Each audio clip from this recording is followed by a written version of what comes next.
here, one half of Mistress Personal Styling and your very own online personal stylist. Now, if you don't know, I actually live in Ibiza and I am bringing to you every week summer holiday survival tips to ensure that you style it out in the sun and keep neat in the heat. Now this week I am talking about what to do when the sun is searing hot, because if you're coming on a holiday to somewhere like Ibiza, the chances are you're going to get a bit hot and sticky, especially if you've had no acclimatization to the heat, because here it gets up to something crazy like 40 degrees in the middle of summer. It is hot and you need some tips and tricks to help you get through it so that you don't swelter into a really horrible mess on the floor.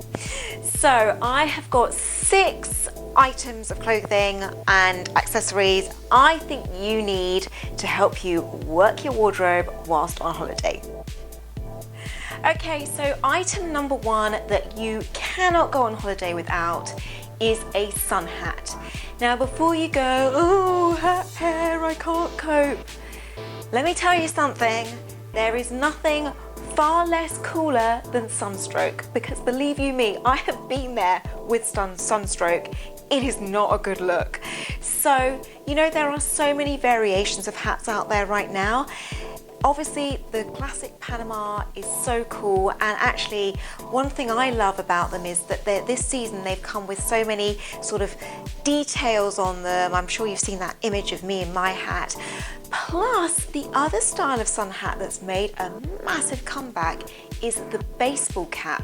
So if you've kind of got that whole sort of sports luxe going on in your wardrobe, that could so easily be the hat for you. Plus, it's a brilliant one for sunbathing in, because you know how the brims on a Panama hat kind of mean that you can't actually lay down properly.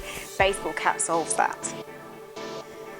Alright, so my second tip is actually a clothing one. Now, it's a little bit of a personal one, but if you are thinking about what to pack and you're thinking, oh my god, I get really sweaty, then make sure you pack lots of tops and dresses that have prints and patterns.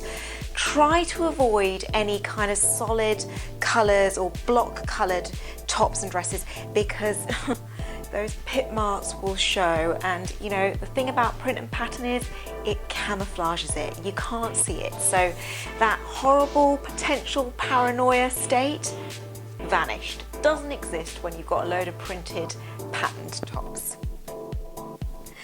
Okay, so my third tip, and it's another clothing one, is about double layering. Yeah, I know you're thinking, are you kidding me? You're asking me to now add layers on top of things when I'm boiling hot?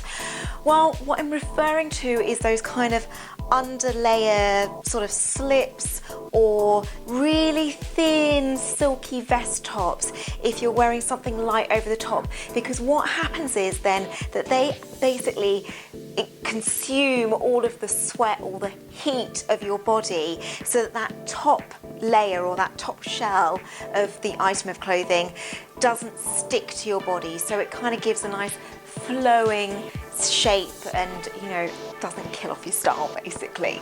So yeah, so when I say about these layers, I do mean very, very thin layers, and as I say, they just suck up the sweat so that that top layer looks really fresh and light and stylish.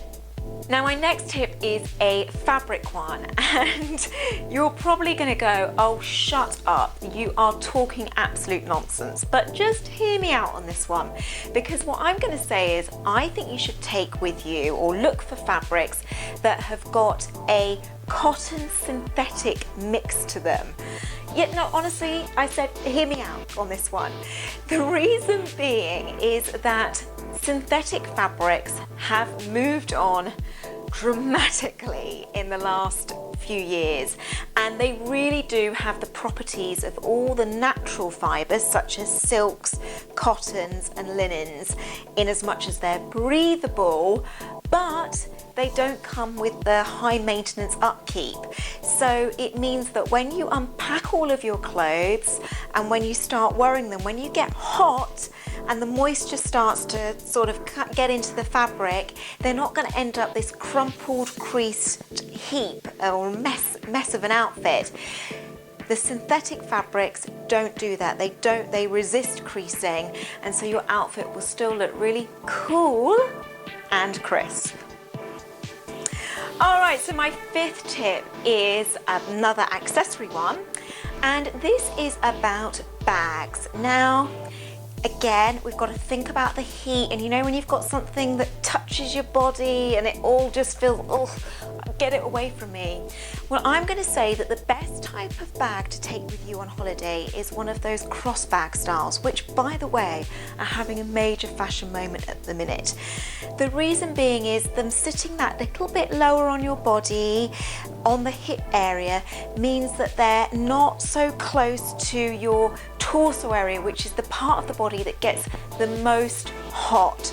So having that thin strap cross over the body means that you've got less bulk sort of touching your skin and avoids those horrible marks. Because also don't forget that if you're wearing a shoulder bag and you carry it under your arm, there is also the slight chance that you can end up with sweat marks on the bag, which can then cause serious discoloring, which I'm afraid never comes out. So my advice is go for one of those cute crossover bags.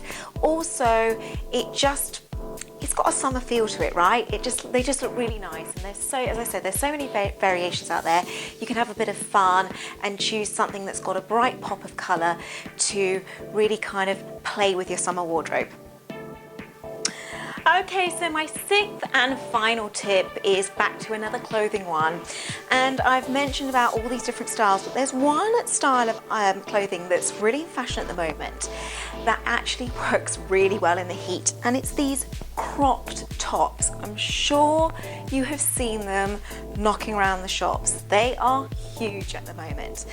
Now, I'm going to leave it to you to decide whether it's age appropriate for you to wear one, and I'm not going to say there's a particular age that can wear it, but I trust you enough to know in your own mind whether it works for you as well. And also, it's another thing about size as well, just to be wary of that. But it's great because I'm sure again you've noticed that there's lots of high-waisted shorts and also high-waisted skirts. So this sort of flash of or exposition of skin around the waist, which, by the way, this is the slimmest part of any woman as long as you hit the right part, and you don't have to have much showing. Just that little exposure of skin helps to kind of cool the body down. So like I said, if you feel that you can work a crop top, then give it a go, because it will be a really nice different look for your summer holiday. Okay, so I hope these tips have proved useful to you. Now, if you have a summer style question that you would like me to answer on camera, then please pop it in the comments box below, or you can send me an email, dress@miss-dress.com. Talking of which, Bianca and I are churning out these videos every single week with all of our style advice.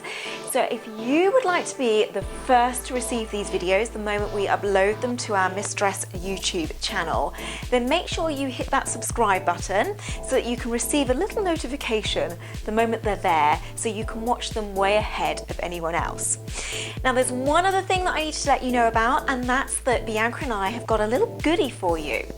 We have created our very first ebook, our 10 Style Secrets, which, believe it or not, features 10 of our most amazing style tips and tricks that we know are going to make a massive difference in your wardrobe, because we use them every day along with our 900 plus clients. So to claim your free copy, just click on the link below this video and follow the instructions. Until next time, stay stylish.